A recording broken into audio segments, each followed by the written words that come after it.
Hello दोस्तों, मैं किफ़न स्वागत करता हूं आपका। आज हम पढ़ने वाले हैं 26 सितंबर 2021 के मोस्ट इम्पॉर्टेंट करंट अफेयर्स। तो लास्ट तक बने रहिएगा। यदि अच्छा लगे तो प्लीज़ सब्सक्राइब जरूर कर लीजिएगा। तो चलिए स्टार्ट करते हैं। आज का पहला क्वेश्चन है, हाल ही में दुनिया के सबसे ऊंचे रेडियो स्टेशन पर हाई पावर ट्रांसमीटर का उद्घाटन कहाँ किया गया है?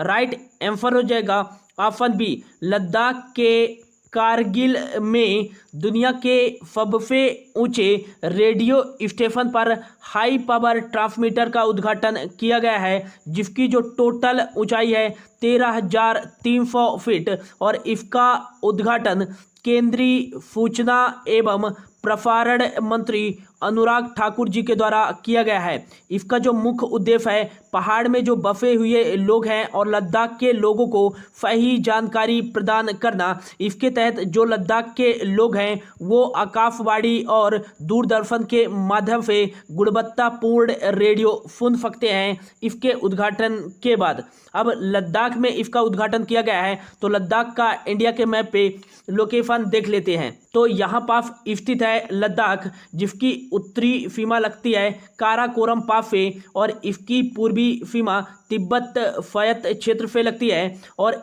इसकी दक्षिणी सीमा हिमाचल प्रदेश के साथ लगती है और लद्दाख की पश्चिमी सीमा जम्मू कश्मीर के साथ लगती है। लद्दाख को 31 अक्टूबर 2019 को अलग करके जम्मू कश्मीर पे अलग से एक यूनियन टेरिटरी बना दिया गया था और लद्दाख की राजधानी जो है लेह है। और यहाँ दो जिले हैं, कौन कौन से हैं? लेह है एक और दूसरा है कारगिल। नेक्स्ट, लद्दाख के लेफ्टिनेंट गवर्नर कौन है? तो लद्दाख के लेफ्टिनेंट गवर्नर है राधा कृष्ण माथुर। लद्दाख में ही स्थित है हेमिस नेशनल पार्क। यह लद्दाख में ही स्थित है, जो कि हिम तेंदुओं के लिए जाना जाता है और ये भारत का सबसे बड़ा नेशनल पार्क है। लद्दाख में हाल ही में एक हेमिस महोत्सव का आयोजन किया गया है और नोमैडिक फेस्टिवल का आयोजन कहाँ किया गया है? तो यह लद्दाख में ही किया गया है। योन टैब योजना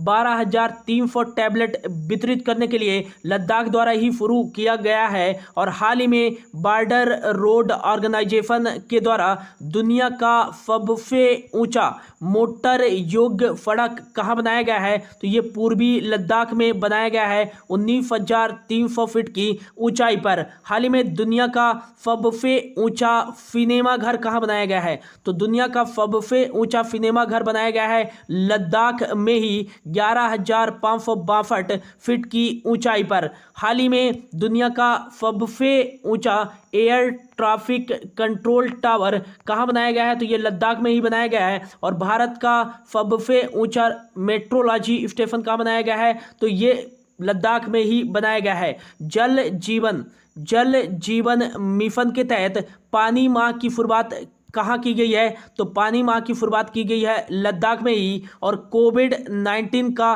फर्स्ट डोज का 100% टीकाकरण करने वाला भारत का पहला यूनियन टेरिटरी कौन सा है? तो ये लद्दाख ही है, ये याद रखिएगा। बढ़ते हैं अगले क्वेश्चन की ओर।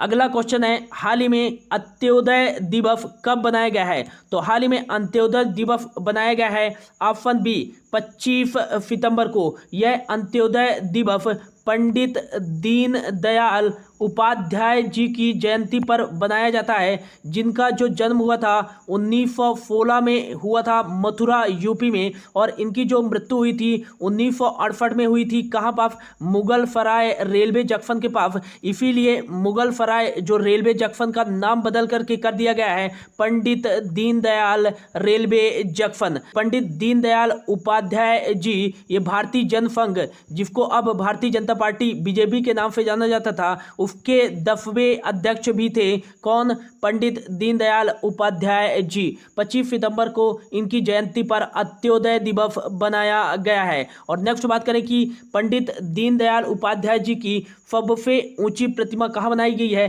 तो 2020 में इसका अनावरण प्रधानमंत्री नरेंद्र मोदी जी के द्वारा किया गया था। कहाँ? वाराणसी में। और यहीं ही पंडित दीनदयाल उपाध्याय जी की सबसे ऊंची प्रतिमा का अनावरण किया गया है, जिसकी जो ऊंचाई है वो 63 फीट है। 25 सितंबर को इनका जन्म दिवस के रूप में अंत्योदय दिवस बनाया गया है। तो सितंबर माह में जो अब तक इम्पोर्टेंट डेज बनाए जा चुके हैं उनके बारे में देख लेते हैं। तो 1 सितंबर को बनाया गया है NCERT का 61वां स्थापना दिवस। 1 सितंबर से 7 सितंबर तक बनाया गया है राष्ट्रीय पोषण सप्ताह दिवस। यह केंद्रीय महिला एवं बाल विकास मंत्रालय के द्वारा बनाया गया है। 2 सितंबर को विश्व नारियल दिवस बनाया गया है। 4 सितंबर को इस बार बनाया गया है अंतर्राष्ट्रीय गिद्ध जागरूकता दिवस। और अंतर्राष्ट्रीय गिद्ध जागरूकता दिवस यह सितंबर माह के पहले शनिवार को बनाया जाता है, जो कि इस बार 4 सितंबर को पड़ा। 5 सितंबर को राष्ट्रीय शिक्षक दिवस बनाया गया है और 5 सितंबर को ही अंतर्राष्ट्रीय चैरिटी दिवस बनाया गया है। 8 सितंबर को अंतर्राष्ट्रीय साक्षरता दिवस बनाया गया है। और 9 सितंबर को कौन से डे बनाए गए हैं, तो 9 सितंबर को हिमालय दिवस और 9 सितंबर को ही बनाया गया है तेलंगाना भाषा दिवस बनाया गया है। कब? 9 सितंबर को। अगला जो है 10 सितंबर को, तो 10 सितंबर को बनाया गया है विश्व आत्महत्या रोकथाम दिवस। 11 सितंबर को राष्ट्रीय वन शहीद दिवस बनाया गया है और 11 सितंबर को ही तमिलनाडु राज्य सरकार के द्वारा महाकवि दिवस बनाया गया है। अगला जो है 14 सितंबर को बनाया गया है राष्ट्रीय हिंदी दिवस। और 15 सितंबर को राष्ट्रीय अभियंता दिवस, जिसे नेशनल इंजीनियरिंग डे के नाम से भी जाना जाता है। और 15 सितंबर को ही विश्व लिम्फोमा जागरूकता दिवस और 15 सितंबर को ही लोकतंत्र का अंतर्राष्ट्रीय दिवस बनाया गया है। 16 सितंबर को विश्व ओजोन दिवस, जिसे विश्व ओजोन परत संरक्षण दिवस के रूप में भी जाना जाता है। और 17 सितंबर को विश्व रोगी सुरक्षा दिवस बनाया गया है। 18 सितंबर को विश्व जल निगरानी दिवस बनाया गया है। और 18 सितंबर को ही विश्व बांस दिवस, वर्ल्ड बैम्बू डे बनाया गया है। 18 सितंबर को ही अंतर्राष्ट्रीय समान वेतन दिवस और 18 सितंबर को ही अंतर्राष्ट्रीय लाल पांडा दिवस बनाया गया है। 21 सितंबर को अंतर्राष्ट्रीय शांति दिवस बनाया गया है। और 22 सितंबर को याद रखिएगा कि विश्व गुलाब दिवस बनाया गया है। और 22 सितंबर को ही विश्व राइनो दिवस भी बनाया गया है। अब 25 सितंबर को कौन सा डे बनाया गया है, तो 25 सितंबर को बनाया गया है अंत्योदय दिवस। और नेक्स्ट एक और याद रखिएगा 23 सितंबर को बनाया जाता है अंतर्राष्ट्रीय सांकेतिक भाषा दिवस। अगला क्वेश्चन है, हाल ही में भारत का पहला अटल सामुदायिक नवाचार केंद्र का उद्घाटन कहाँ किया गया है, तो राइट आंसर हो जाएगा ऑप्शन सी, राजस्थान की राजधानी जयपुर के विवेकानंद मेमोरियल यूनिवर्सिटी में भारत का पहला अटल सामुदायिक नवाचार केंद्र का उद्घाटन किया गया है। इसका जो मुख्य उद्देश्य है स्टार्टअप तैयार करना कंपनियों के लिए, और इसके तहत जो भी व्यवसायी अपने व्यापार को ऊंचाइयों तक ले जाना चाहता है उसमें यह काफ़ी सहायक होगा। और जो FDG के सतत विकास लक्ष्य के 17 लक्ष्य हैं उनको प्राप्त करने में काफ़ी मददगार होगा यह अटल सामुदायिक नवाचार केंद्र। अब इसका उद्घाटन राजस्थान में किया गया है, तो राजस्थान का इंडिया के मैप में लोकेशन देख लेते हैं। तो यहाँ पास स्थित है राजस्थान, जो कि क्षेत्रफल के अकॉर्डिंग भारत का सबसे बड़ा राज्य कौन सा है, वो है राजस्थान, जिसकी उत्तरी सीमा लगती है पंजाब के साथ और इसकी पूर्वी सीमा लगती है उत्तर प्रदेश के साथ, और राजस्थान की जो दक्षिणी सीमा लगती है वो गुजरात और मध्य प्रदेश के साथ लगती है, और राजस्थान की पश्चिमी सीमा यह पाकिस्तान के साथ लगती है, और राजस्थान की जो नॉर्थ ईस्ट वाली सीमा है वो हरियाणा के साथ लगती है। राजस्थान का जो DLR नंबर है वो है 332510।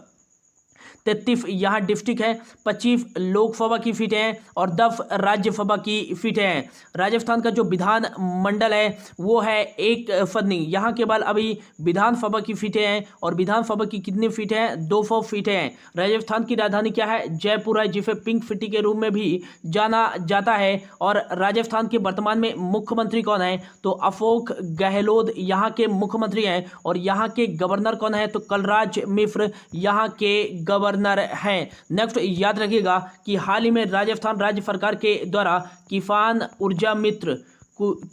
ऊर्जा मित्र योजना की शुरुआत की गई है। और इंदिरा गांधी क्रेडिट कार्ड योजना राजस्थान सरकार द्वारा ही हाल ही में लॉन्च की गई है। ब्याज मुक्त ऋण प्रदान करने के लिए मुख्यमंत्री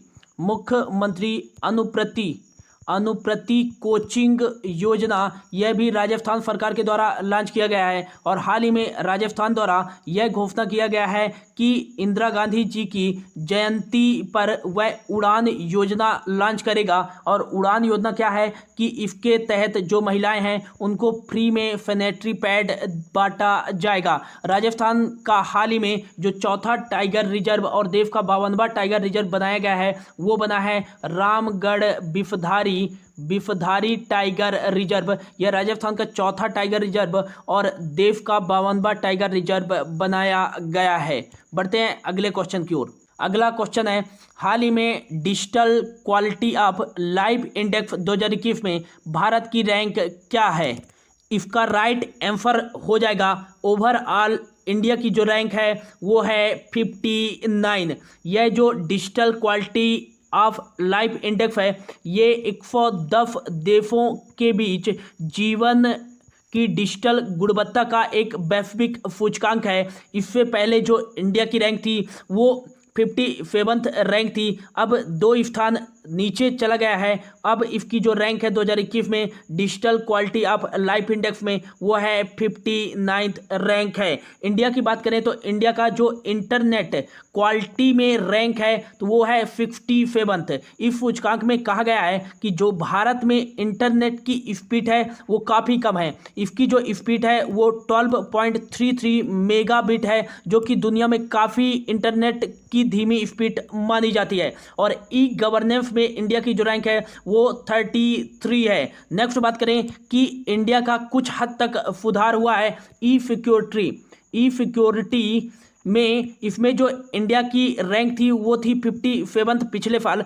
लेकिन अब जो रैंक आ गई है वो आई है 36 नंबर। इसमें जो इंडिया है वो चाइना से भी टॉप पे है। इसमें जो चाइना की रैंक है ई सिक्योरिटी में वो है 72 नंबर। नेक्स्ट बात करें कि digital quality of life index में टॉप पे कौन सी कंट्री है? तो टॉप पे है डेनमार्क और सेकेंड नंबर पे है साउथ कोरिया सेकंड नंबर पे है और थर्ड नंबर पे है फिनलैंड और लास्ट कंट्री जो है 110वें नंबर पर वो है एंगोला। अगला क्वेश्चन है, हाल ही में भारतीय सेना द्वारा कहाँ विजय सांस्कृतिक महोत्सव का आयोजन किया जाएगा? तो इसका जो राइट आंसर जाएगा कट करके कर लीजिएगा कलकत्ता में 1971 में हुए भारत और पाकिस्तान की स्वर्ण जयंती के उपलक्ष्य में विजय सांस्कृतिक महोत्सव का आयोजन किया जाएगा कलकत्ता में भारतीय सेना के द्वारा आयोजित किया जाएगा।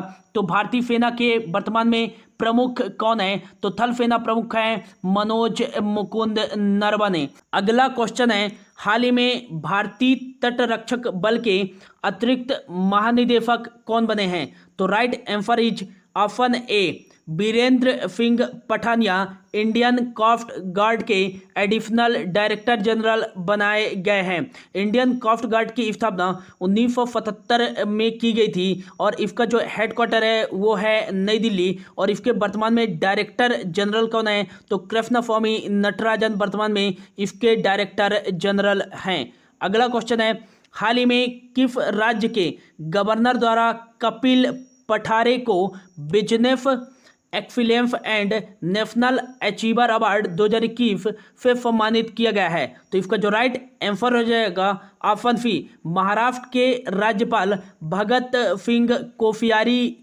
के द्वारा कपिल पठारे को बेजनेफ excellence and national achiever award 2021 से सम्मानित किया गया है। उनका भारत की अर्थव्यवस्था में महत्वपूर्ण योगदान देने के लिए यह अवार्ड प्रदान किया गया है। महाराष्ट्र के गवर्नर द्वारा प्रदान किया गया है। तो महाराष्ट्र की जो राजधानी है वो है मुंबई और यहाँ की जो दूसरी राजधानी है वो है नागपुर।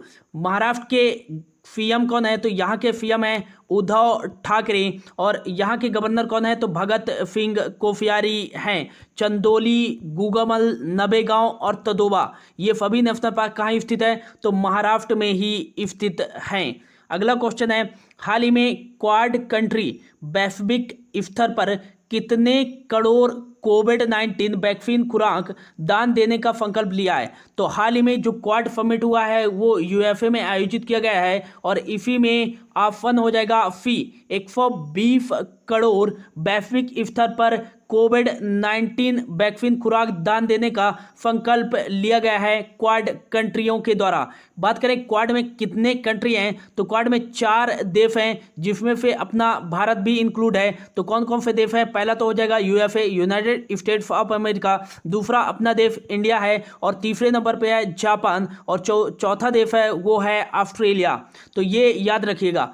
बढ़ते हैं अगले क्वेश्चन की ओर। हाल ही में सबसे पुराने मानव पैरों के निशान कहाँ पाए गए हैं? तो इसका जो राइट आंसर हो जाएगा ऑप्शन ए, संयुक्त राज्य अमेरिका का एक राज्य है न्यू मैक्सिको। यहीं सबसे पुराने जीवाश्म पैरों के निशान पाए गए हैं मानव के न्यू मैक्सिको में और शोधकर्ताओं के अनुसार यह कहा गया है कि 23,000 साल पहले मानव यहाँ घूम रहे थे। न्यू मैक्सिको यह किस महाद्वीप का हिस्सा है? तो ये नॉर्थ अमेरिका महाद्वीप का हिस्सा है न्यू मैक्सिको। अगला क्वेश्चन है, हाल ही में फ्यूगो ज्वालामुखी कहाँ फटा है? तो इसका जो राइट आंसर हो जाएगा ऑप्शन सी, ग्वाटेमाला में फ्यूगो ज्वालामुखी फटा है और यह इतना खतरनाक रूप से फटा है कि इससे ज्वाला की नदियां भी बहने लगी है और 2018 के बाद यह इसका एक भयानक रूप है फ्यूगो ज्वालामुखी का। ग्वाटेमाला में फटा है। तो ग्वाटेमाला यह एक नॉर्थ अमेरिका का देश है और इसकी जो कैपिटल है वो है ग्वाटेमाला सिटी और यहाँ जो करेंसी चलती है मोस्ट इंपॉर्टेंट याद रखिएगा क्वेटजल यहाँ करेंसी चलती है। और ये जो मध्य अमेरिका है तो मध्य अमेरिका का सबसे बड़ा शहर है कौन? ग्वाटेमाला सिटी, ये याद रखिएगा। तो ये था दोस्तों आज का करंट अफेयर्स। होप आपको अच्छा लगा होगा। Thank you so much for your watching.